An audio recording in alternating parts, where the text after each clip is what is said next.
Welcome everyone to the Meet the Experts or the authors for the Social Innovations Journal. Part of this theme is from global to local. And so I want to first thank the Network Towards Unity for Health, which is a global association of medical schools and other health professional schools, who is framing a lot of this work on social accountability, which is responding to people and society's needs. So we're in an adaptive society, and I want to thank them for curating part of this on the global side of it. And then also thank the Alliance for Health Equity, which is a place-based strategy that is titled Anchor Strategy, Place-Based Strategy for Health Equity within a local community in Chester County in Pennsylvania, who was doing a lot of work and saying, how does it apply in a very local level? So thank you to both those institutions for being part of this. Next slide. So in this context of the journal, this is really about learning with and from each other. So we have the authors who will basically be providing you a brief overview of the article with an enticement, hopefully, that you will then want to read a little bit more and learn more about them. And then we will shift over to breakout rooms. So there's three themes within this: equity and justice, which will be room 1, social accountability, responding to people and society's needs, which will be in room 2, and then a place-based health equity strategy and practice. For ongoing conversations, we will provide you with some prompts to get the conversation started. We'll then have you come back, and really each group will report back on sort of what their thoughts are, and we'll have some concluding remarks. Before we do that, just a brief history of the journal, if you have not. We started this journal back in 2008, 2009, with this idea that there needed to be a platform for people to learn with and from each other, especially in the social sector, and in one sense, to share each other's trade secrets so that they could be replicated in other ecosystems. In this journey, the almost 15-year journey, it's also evolved into some communities of practice where it's not only about writing, but more about getting people on board in terms of making a big difference in each other and learning with and from each other. Next slide.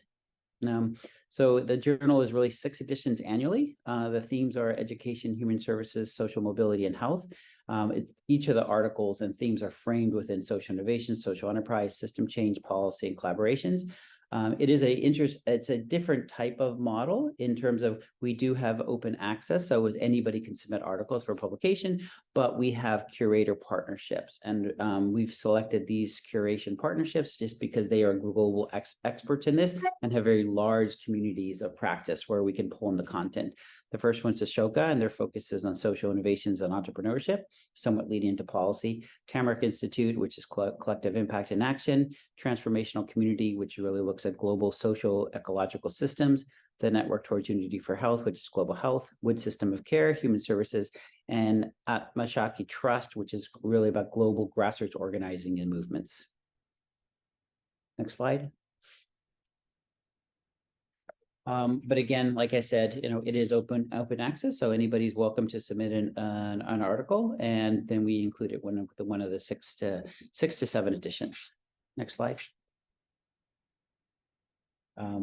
Also, we try to build some community of practice through social media, so all the articles that we publish get pushed out one by one, with the idea that we will get more readership and really drawing people into the article. But a lot of the readership is just shared across those curation partnerships, which have large networks.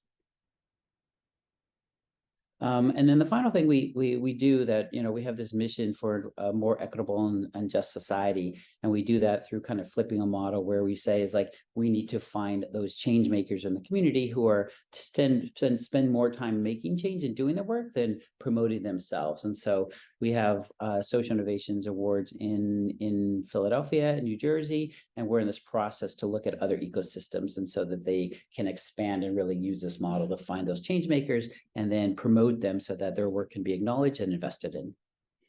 So with that, I'm going to turn it over to our first author, and I believe Sarah Ragsdale. So if you want to take your 1 to 2 minutes and talk about your article. Okay. Well, hello, everyone. Good morning, and thank you for having me today to discuss this article, which was co-written with Nicholas Torres. So in this article, we take a look at the nonprofit Justice and Equity Institute, created for nonprofits in the greater Coatesville, Westchester County, Pennsylvania area. The Institute was co-created by the Alliance and the TDB Group. And to clarify my role in this, I was hired by the Alliance for evaluation. So the Institute was created as the organization's response to the societal racial awakening in 2020 and the unjust murders of George Floyd, Breonna Taylor, and Ahmaud Arbery. And its goals are to support nonprofits' understanding of the historical context of racial and social inequities, to provide coaching to advance justice and equity learning and action, and for nonprofits to be able to build their own justice and equity blueprints for learning and accountability. It consists of a series of 7 workshops over several months and individualized coaching. Cohort 1 was launched in 2022, Cohort 2 in 2023, and the article discusses retrospective evaluation of Cohort 1 and ongoing evaluation of Cohort 2 to better understand, 1, the impact of the Institute, and 2, how to evolve the Institute.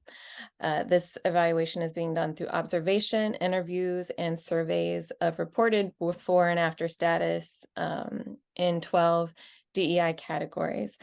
And while this evaluation is ongoing, some initial highlights include, well, we are seeing some incremental progress reported.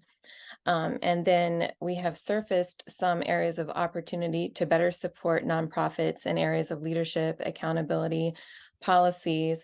And I won't go through right now all of the things that we've learned so far, but the article does briefly discuss some other highlights, challenges, and also some opportunities going forward with the Institute. So thank you. I look forward to further discussion in the breakout rooms with you. Thank you, Sarah. And now I'd like to, next slide, introduce Todd. Would you like to give a brief overview of the overcoming psychological trauma-induced bureaucratic oppression?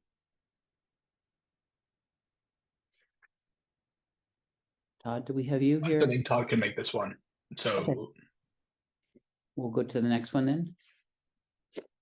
Okay, so we'll turn it over. Can social entrepreneurs and gender equity, a critical discussion with those social entrepreneurs? And I think we had Sally on. If you yes. might. Okay, Sally, go ahead. I am here. Thank you very much, Nicholas, and the team at Social Innovations Journal for accepting this paper and for inviting us to present. I'll be presenting on behalf of my co-authors.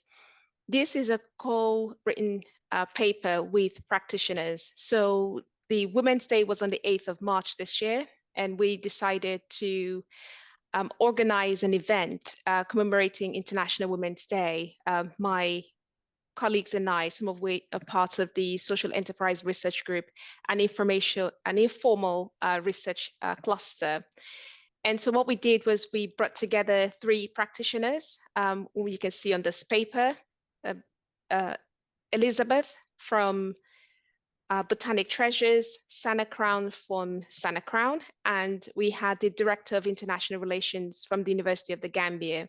So we had a virtual discussion about the role of social entrepreneurs, because what they have in common is that they're all social entrepreneurs trying to tackle the complex societal issues in the operating regions. So Sana is based in Canada, also working in America, but working with artisans in Ethiopia, whilst Elizabeth is based in Kenya. And the Director of International Relations is based in the Gambia because it's part of the University of the Gambia research unit.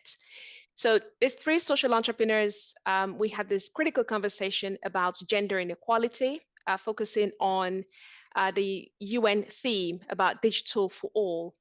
And what we identified is some of the critical issues affecting women in there's 3 different countries, but there are some common grounds in terms of the gender inequality that women face. So this paper essentially is a summary of the critical discussions that we had with the social entrepreneurs. And the paper highlights some of the complex, multifaceted women issues that people face, whether it's at work or indeed in personal life, but mostly focuses on access to education, also issues around poverty, and looking at deconstructing knowledge, deconstructing dogma. And then we left the conversation in a high area or on a high note, if I put it that way, where we look at the solutions that the social entrepreneurs are creating and how some of these solutions, it's focusing on sustainable change. So we start off with the complex issues and then summarize some of those solutions developed by our respective social entrepreneurs. And I think what you would get at the end of the paper is the, I would say further questions rather than answer, because the title of the paper is Can Social Entrepreneurs End Gender Inequality? I think we leave the paper with more room for discussion, more ways to improve the current state of women at work, but also looking at the role of social entrepreneurs in driving sustainable change. And I look forward to further discussion about this paper. Thank you. Thank you, Sally. Great summary of the great article and paper. Thank you. So now we have the article of Can Training in Medical Schools Grow Physicians that Shape Health Policy? Do we have a representative from this paper?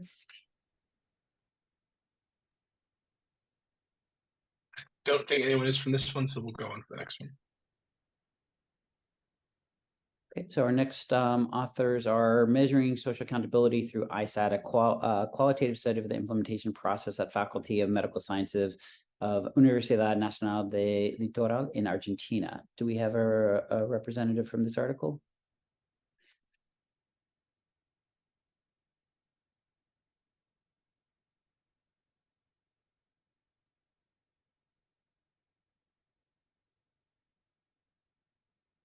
Okay, let's go to the next one then, Nikolai.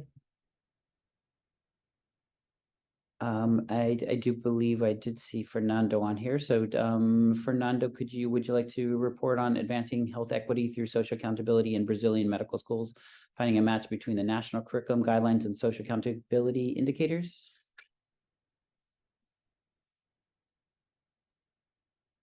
I think George is supposed to take his place, but I don't think he's entered the call.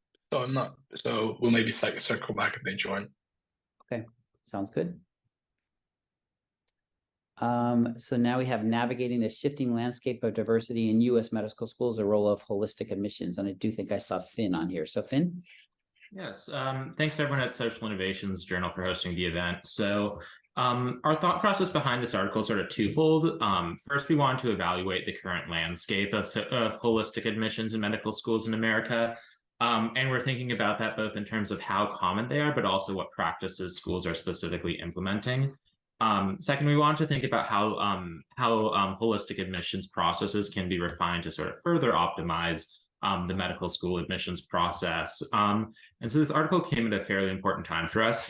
The U.S. Supreme Court, if people don't know, recently banned affirmative action policies at institutions of higher education. So that for us really underscored the fact that we need alternatives to maintain diversity at all schools, but particularly medical schools where we have a distinct lack of diversity. So what we ended up finding is that holistic admissions practices are fairly prolific across admissions departments throughout the country.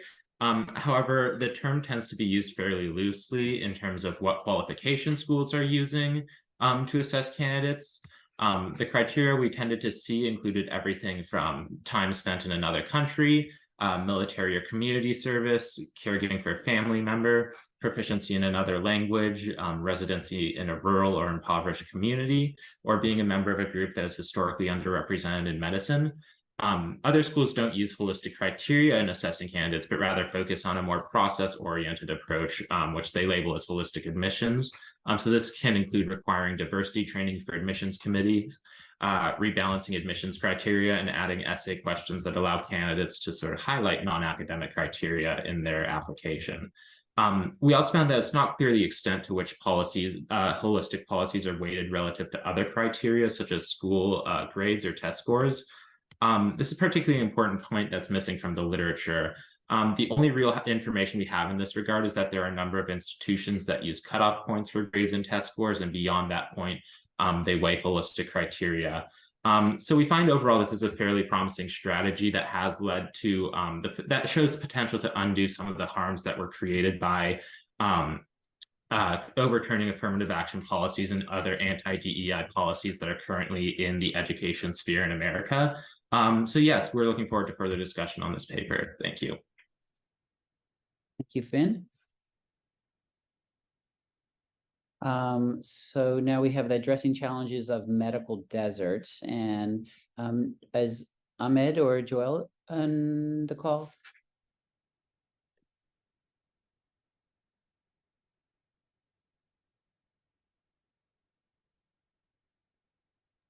Okay, well, we encourage you to read their article as they look at addressing challenges of medical deserts. Mostly, I believe it's in French-speaking countries. But now we'll turn it over to Dr. William Burdick, who will talk about the knowledge sharing to advance health workforce and system development for the public good. Thanks, Nick. Thanks, Nikolai. What I tried to do in this paper is to tell the audience the educational opportunities, knowledge sharing opportunities that we have through TUF. But the larger agenda was really to talk about educational philosophy and then move into some practical operational elements that others can use for developing their own educational or knowledge sharing systems. So in terms of the offerings, we have offerings for students, we have offerings for faculty, we have annual meetings, regional meetings. But the underlying philosophy for all of this, all of the educational stuff, is application of knowledge and active learning. So those are our two guiding principles in everything that we do: application of knowledge and active learning. What I talk about in the rest of the paper is how to make that work.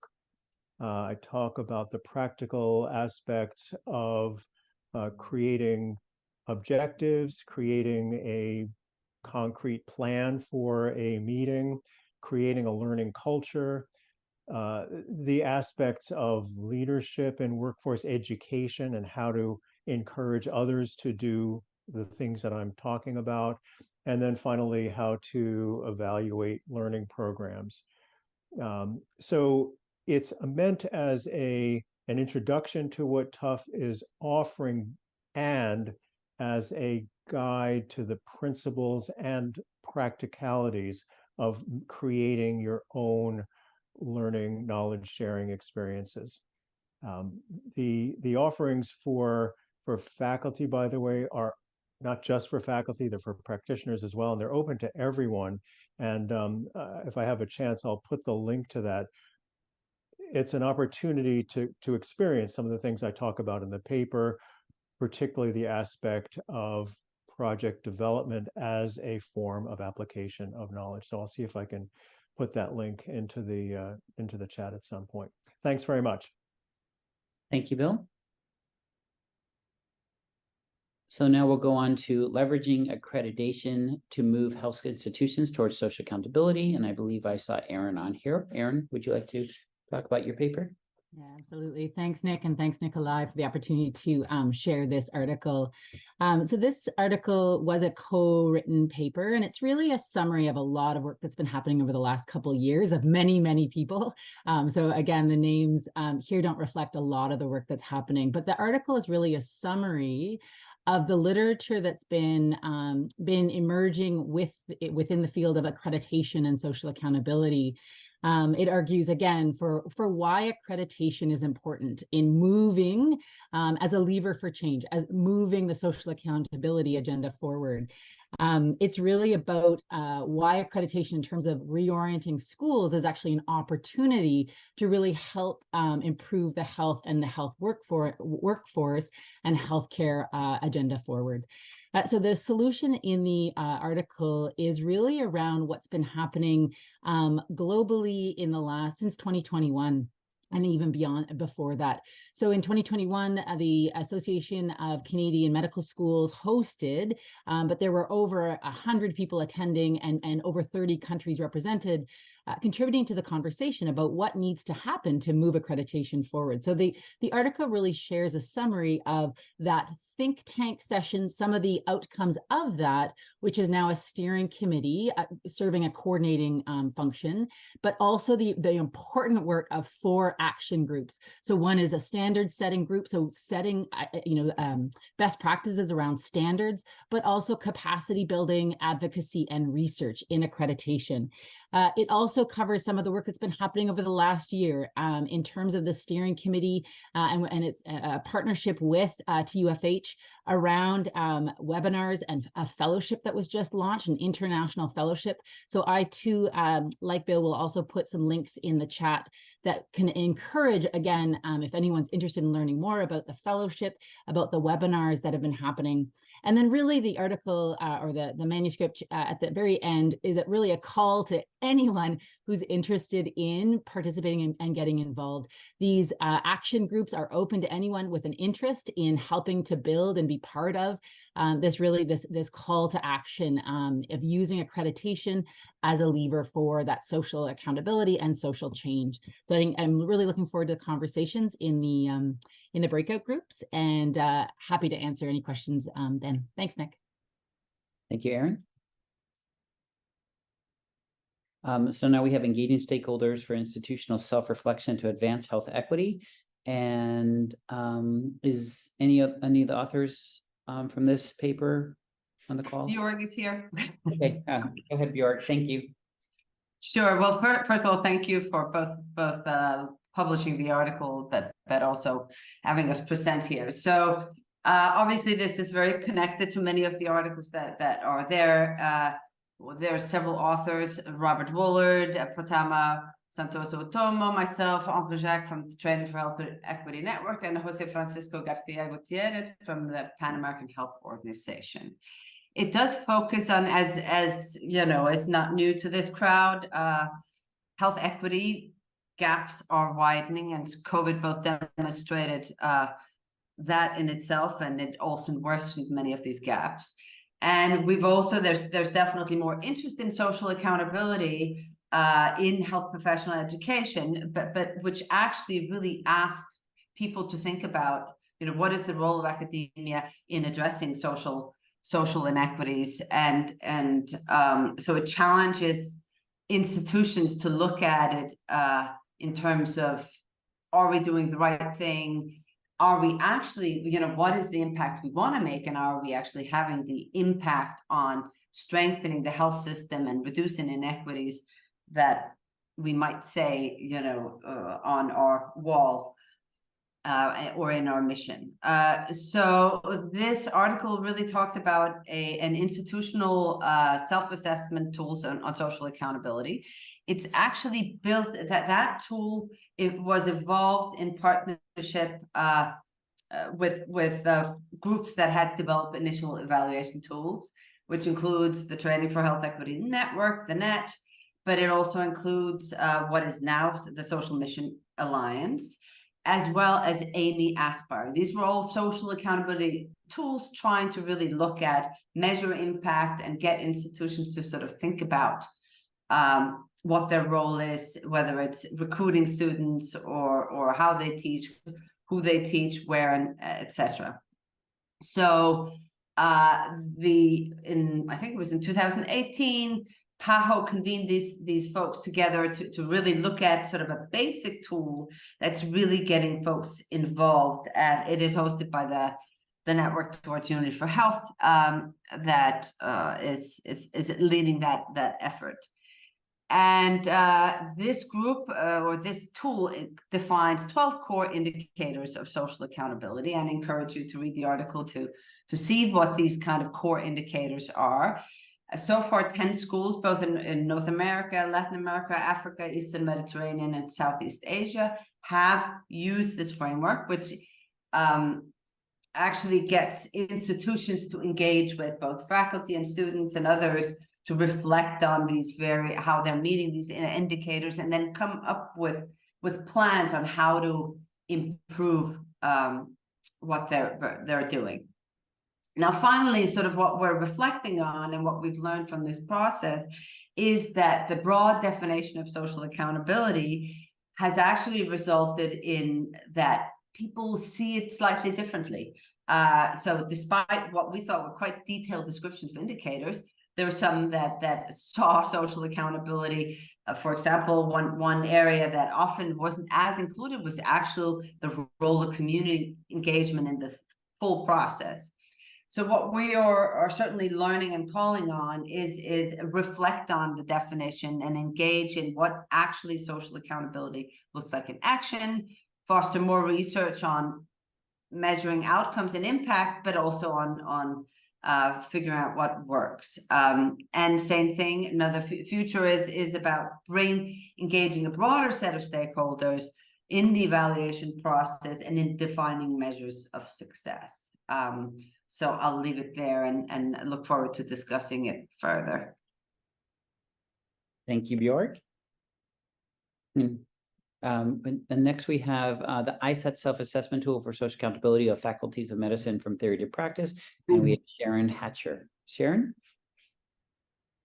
Hello, everybody. So Georg, you set the stage for what I'm going to be talking about.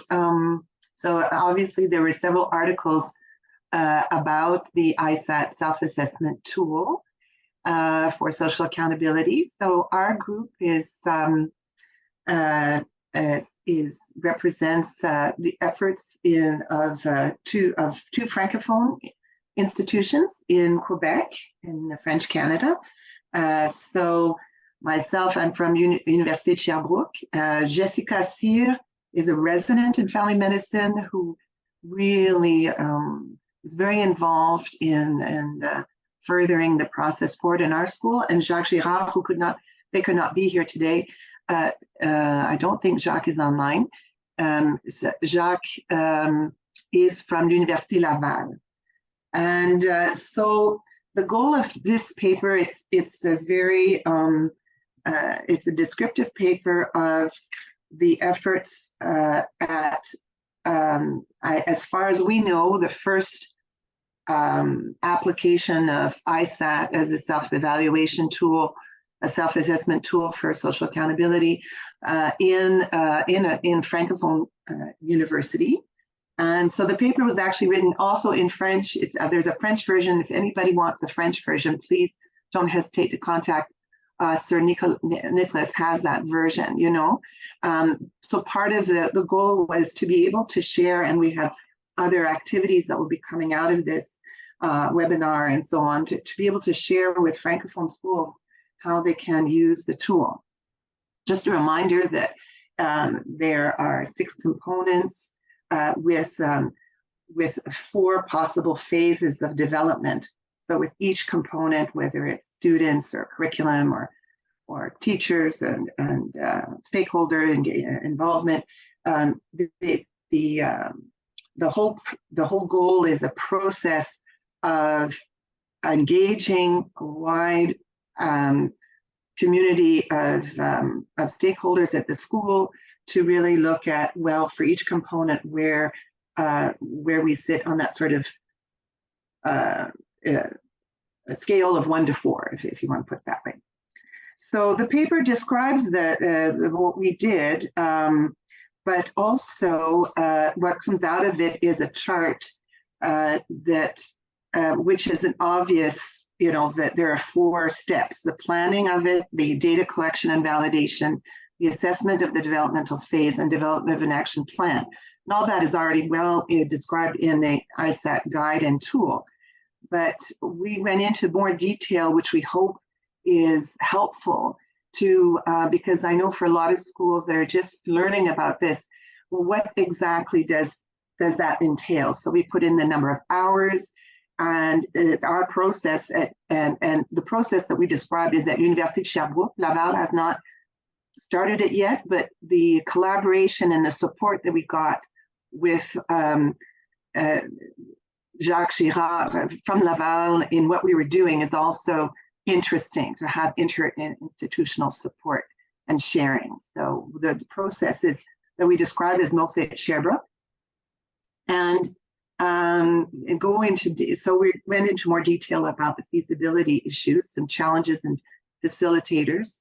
And part of the feasibility issue is do you actually already have that data, or do you have to create processes to create and collect that data? And and do you have the manpower to do it? So what we ended up doing is using committees that we already have, for instance, the medical program committee with surveys. And so we kind of described how we had to be a bit creative about it because there was not the space and the resources to actually create a separate whole ISAT, a program. So we hope that the article encourages people to see that it is user-friendly, it's possible to implement, and we haven't. It took us we started in 2022, and we deposited our just last September 2023 our whole document as required, and the flexibility and the support of TUF is really that we describe. We are now taking another 6 months to really develop an action plan that has buy-in from all the stakeholders at the university. So that's basically what we hope, is that the article provides a little bit more of a step-by-step practical how you can actually use it and our experience. Thank you very much, Cheryl. A great summary that will be utilized by others. Now we will move to low-cost modes of awareness for self-birth among women of rural remote regions. And I don't know if we have one of the authors here. Ishakun Atale here.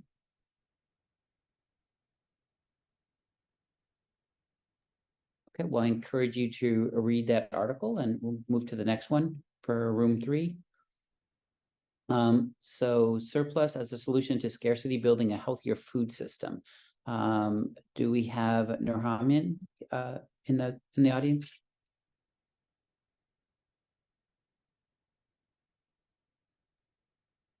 Well, I encourage you to read this article also. It is focused on a sort of place based in the Philadelphia region, but let's move to the next article. So a process to lift up community voice and invest in community-based health care delivery, access, and social determinants of health. And I believe Alyssa might be reporting on this paper. Alyssa? Yeah, so thanks, Nick, for publishing the article and letting us share. So the article by Sarah Ragsdale and I reviews the process, evaluation, and outcomes to the Alliance's initiative, Community Voice, and Let's Talk Community Design Solution Series.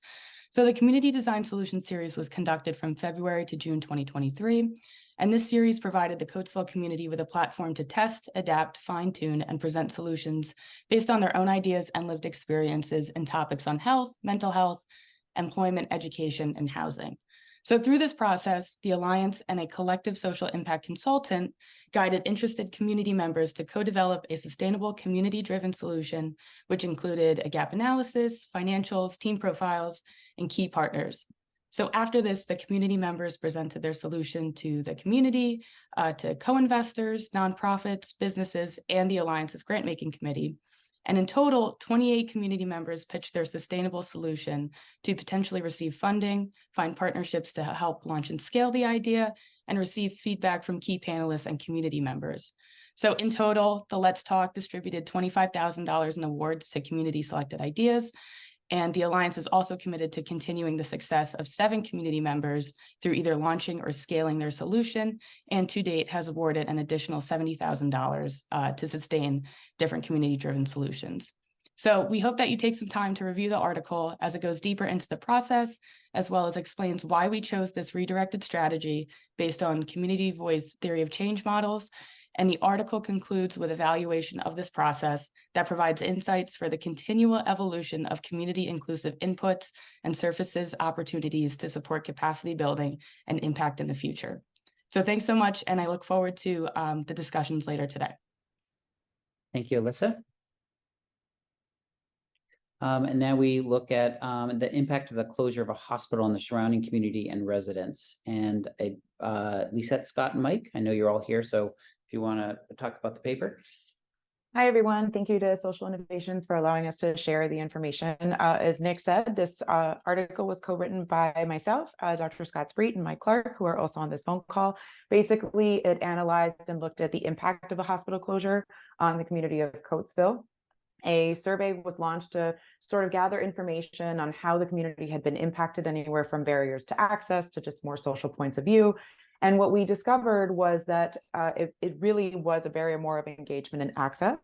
We did not get the responses that we hoped for based on reflecting the community that was at hand. And so an expansion of the survey was launched with very integral local community partners, minority nurse health educators, and the Maternal Child Health Consortium, who allowed us to collect responses from to give us three distinct populations. So basically 2 more populations, one that was entirely disengaged by no fault of their own, and then an in-between population who basically knew where to identify resources, but had these barriers to access that were exacerbated, of course, by the pandemic and the hospital closure. So it became very interesting but poignant to look at it as an engagement piece rather than just these individual aspects that the community members have been affected by. So the article goes into further detail of how the survey expansion responses were analyzed and how that led to the next step. There's a nice closure at the end of the article that says what happens next. And so what we have is a health equity group that convenes, and it is comprised of government partners,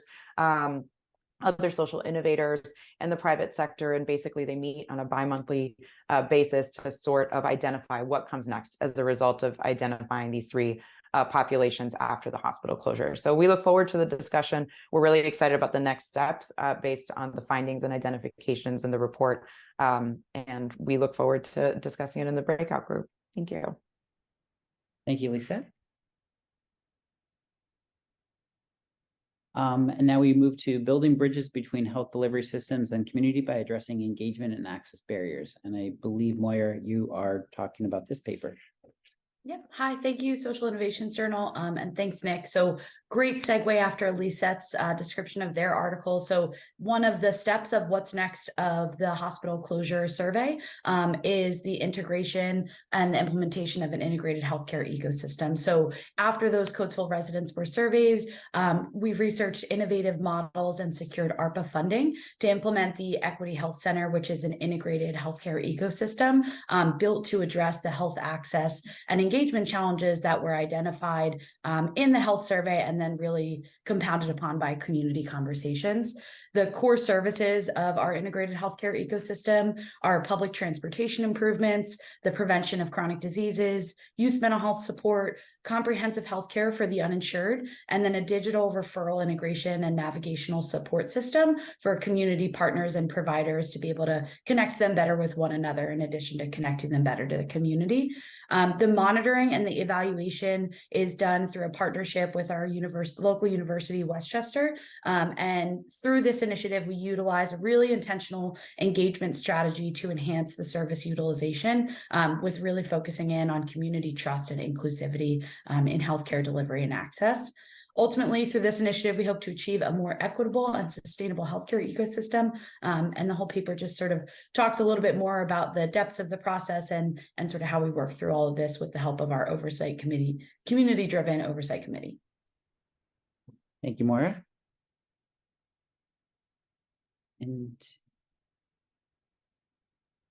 And now we have a food insecurity in Philadelphia, a model addressing the shortcomings of SNAP benefits and reinventing the retail access point in low-income neighborhoods. Sonia, are you with us? She couldn't join us today, so Okay. Well, I encourage you to read her article, another focused on food. So next, so now well, thank you to all the authors. And again, you know, as you listen to them, it went from both a framework for equity and justice, then from a global perspective of, you know, looking across a globe of social accountability standards and principles applied locally, and then from the Alliance for Health Equity to a very place-based strategy that could translate all this global knowledge into local ecosystems. So we are now going to, the two prompts for you are, what are the best vehicles to move global policy to be adopted and implemented locally with that theme, and how can local place-based practices be communicated and integrated into global policy? These can just be starting questions for you, but feel free to take it anywhere you want. And we'd ask if one person per group will then report back to the other group so we can learn with and from you. So if you want to go back, Nikolai, just to say these, to remind everybody what are the groups, the previous slide. So group one, again, will be equity and justice. I will be there and Sarah will be there. Sally hopefully will be there. So if you want to join us. Group two, we have the authors, as you can see on screen, and then focus on social accountability. And then group three will be the place-based health equity strategy and practices. And you'll be joined by those authors. So with that, if you want to open up the rooms, Nikolai, and we will give everybody about 20 minutes and we'll come back in 20 minutes. And Sally works, she's an academic researching and supporting social entrepreneurs. And Dr. Yinka Adelofuren is, she's an academic also focusing on young adolescent mothers in Nigeria. And so just some highlights from our conversation. We started out talking about equity and equality, and how it's important to focus on equity, especially when we're talking about these gender issues. Equity over equality, while equality was kind of the go-to for a while, now we're understanding that it's equity that we need to focus on. And I brought up this the power of images, and this image that I found to be just very powerful in the Nonprofit Justice and Equity Institute, with the people looking over the fence and you see one standing on a bucket. And so that helped to explain the difference between equity versus equality. And then we went on to Sally was talking about how powerful it's been for her to be writing alongside of these social entrepreneurs. She said it's her first time writing with the social entrepreneurs, and that's provided some new insights and perspectives. And then we talked about institutional adoption and what is needed for that. And we talked about leadership and inspiration, innovation, also providing those tools. What does it take to get the 15 to 20% on board? Well, it really comes back to leadership.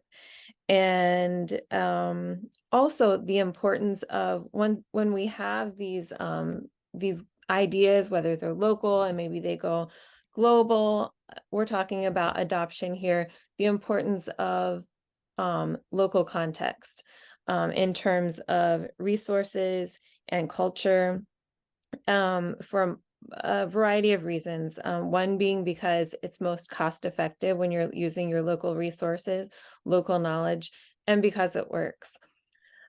So those are some takeaways. And Sally, Dr. Yinka, Nicholas, if you all have some other things to add, please do.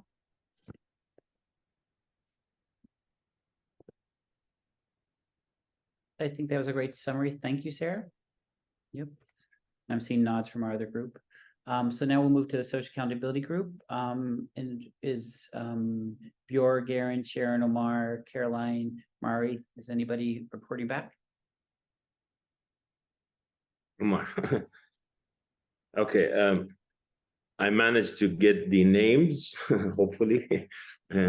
So myself and Bjorg and Sharon and Finn and Bill, of course, and Aaron. And in summary, that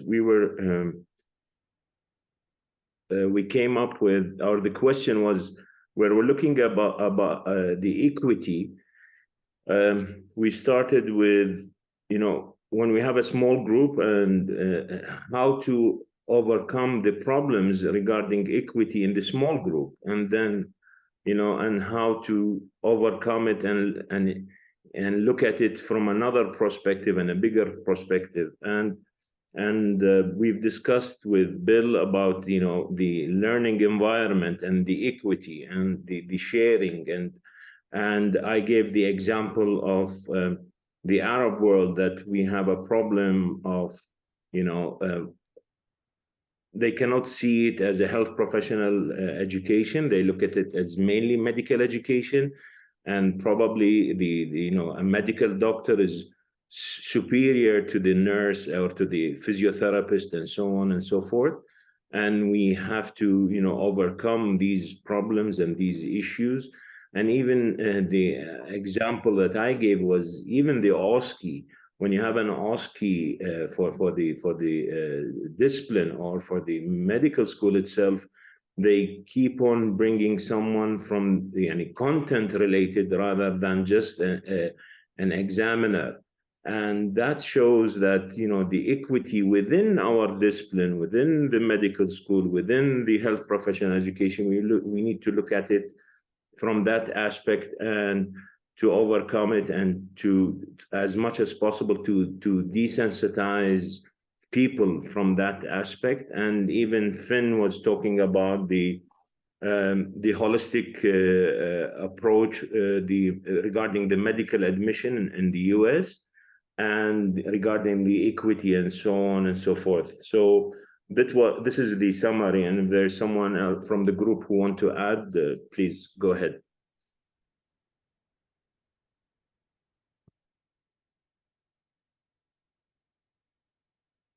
I think it's a great summary, Omar. I mean,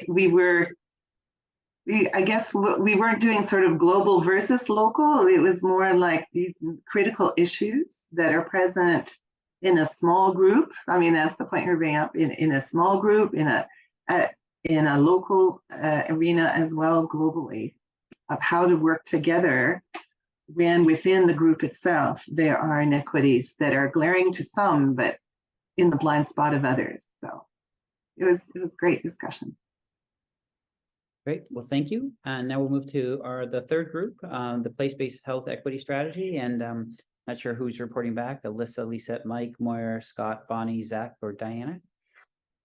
I can do it. I think when posed with the question of the global versus place-based and sort of flipping it, it was a group consensus that in order to get to this place where we can think of like global solutions, we have to go to the extreme sort of granular level of place-based and really look at what solutions we can identify for the populations that we have most knowledge in. One of the things we did discuss is that maybe when looking at a global aspect of health equity, we can look at similarities in process as we tackle the issues, and that might be more practical rather than looking at like specific solutions. So that was basically what drove the conversation, is, you know, the fact that we have to look at, you know, Dr. Scott brought up that it's always a behavioral lens and looking at the population's behavioral as we identify what those solutions might be and the strategies to identify barriers and access to health equity, but also advancing it. So we had a great discussion around that, and really just looking for ways to look at it at a very small level to then be able to think about it globally.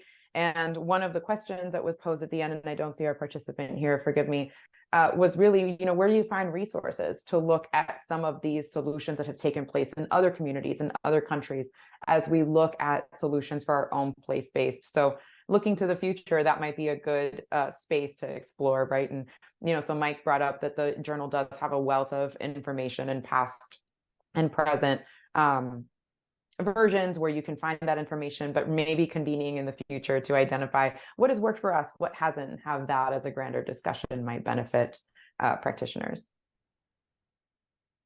Great. Well, thank you, Lisette. And anybody else from that group want to add anything?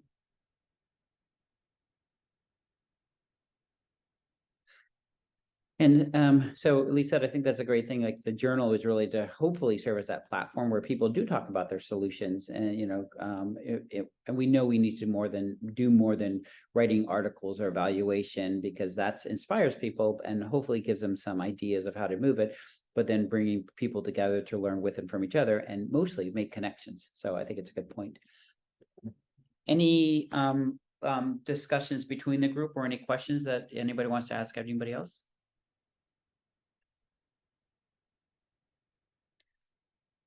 Well, with that, I would just say thank you to all the authors. Again, I love the curated journals because they become a repository of information and a way to bring people together.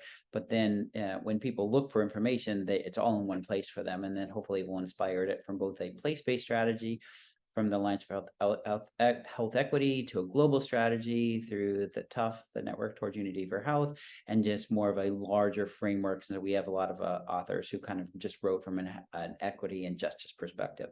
So thank you again to all the authors, and enjoy your morning, afternoon, or evening, wherever you might be in the world. Thank you so much.